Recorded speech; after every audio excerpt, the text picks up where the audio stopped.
TIFU by pretending I knew absolutely nothing at my new job.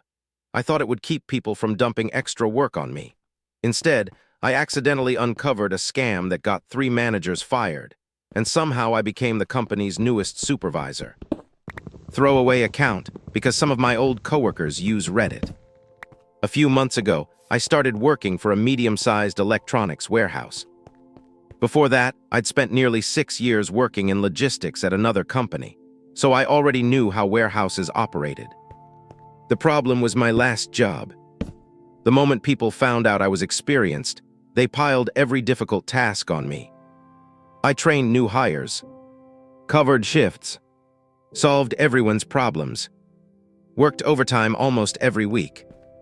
Meanwhile, the people who did half the work somehow got promoted before I did. So when I started my new job, I made myself one promise. Keep your head down. Don't show off. Don't volunteer. Just do your job and go home. On my first day, my supervisor, Mark, walked me around the warehouse. This is receiving. This is shipping. That's inventory. He asked, ever used a pallet jack before? I lied.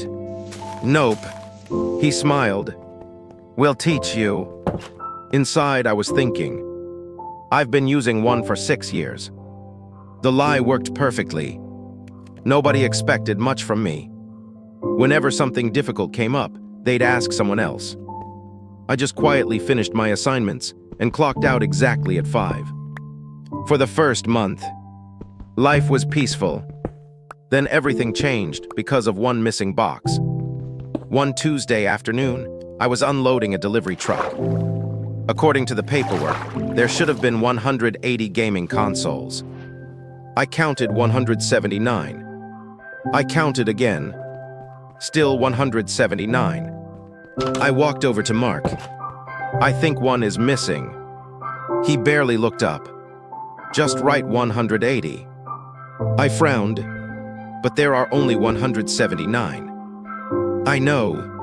So, shouldn't we report it? Mark leaned closer. Don't worry about it. It's easier this way.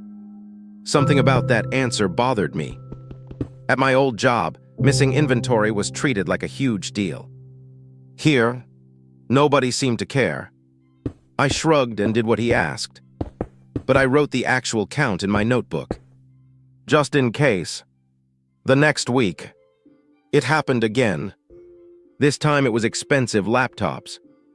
Paperwork said 42. There were only 40. Again, Mark told me, just match the paperwork. Now I knew something wasn't right. Over the next month, I started keeping track. Consoles, laptops, smartphones, tablets, almost every shipment was missing something. Not a lot, just 1 or 2 items, small enough that nobody would notice. Except, I noticed, by the end of the month, my notebook listed over $38,000 worth of missing electronics. I still wasn't sure what was happening. Maybe the supplier kept making mistakes. Maybe the paperwork was wrong. Then I accidentally found the answer. I came in early one Friday because my carpool schedule changed. Normally, employees arrived at 8:00. I got there at 7:10. As I walked toward the warehouse, I heard voices near the loading dock. Mark was standing beside another supervisor. Between them sat 3 unopened boxes. One of them laughed. Same buyer as last week. Mark nodded. He'll pick them up tonight. I froze. Then I noticed the labels. Those boxes weren't waiting for customers. They were supposed to be inside our inventory. I quietly backed away before they saw me. My heart was racing. They weren't covering up shipping mistakes. They were stealing. That entire weekend, I debated what to do. If I reported them and I was wrong, I'd lose my job. If I stayed quiet, I was helping them steal. Monday morning, I asked the HR manager if we had an anonymous ethics hotline. She looked surprised. We do. That afternoon, I made the hardest phone call of my life. I explained everything. The missing inventory, my notebook, the conversations, the early morning delivery. The person on the hotline thanked me and asked me not to discuss it with anyone. 3 days passed. Nothing happened. I started thinking they'd ignored me. Then Friday morning arrived. The warehouse doors opened. Instead of delivery trucks, 3 black SUVs pulled into the parking lot. Out stepped company investigators. Behind them, 2 police officers. The warehouse went completely silent. They spoke with Mark first, then the other supervisors. Within an hour, security was escorting all 3 of them out of the building. Nobody knew what was happening, except me. Later that afternoon, the regional manager asked me to come into his office. I genuinely thought I was in trouble.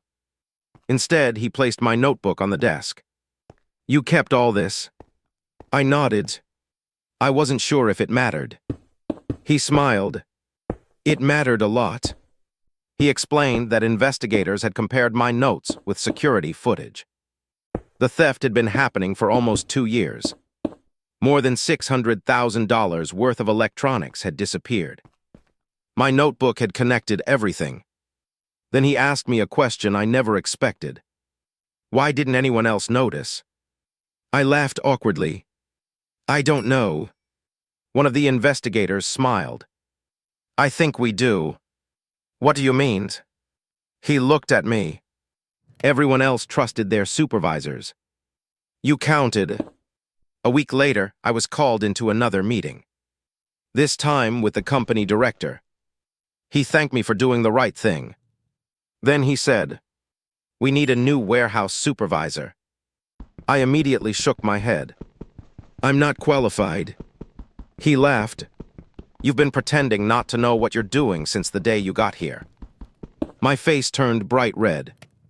"And what?" He slid a copy of my resume across the desk. "You forgot to remove your previous experience."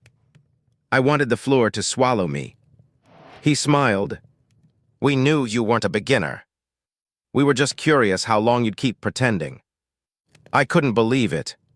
"So you knew?" "From day one." He laughed again. "We figured you'd tell us eventually." Instead, I accidentally exposed the biggest theft in company history. I accepted the promotion. These days, I actually train new employees. The difference is, I make sure the hard workers get credit. And every time someone tells me, "I'm new, I don't know much," I just smile. Because sometimes, the quietest person in the room notices the things everyone else misses.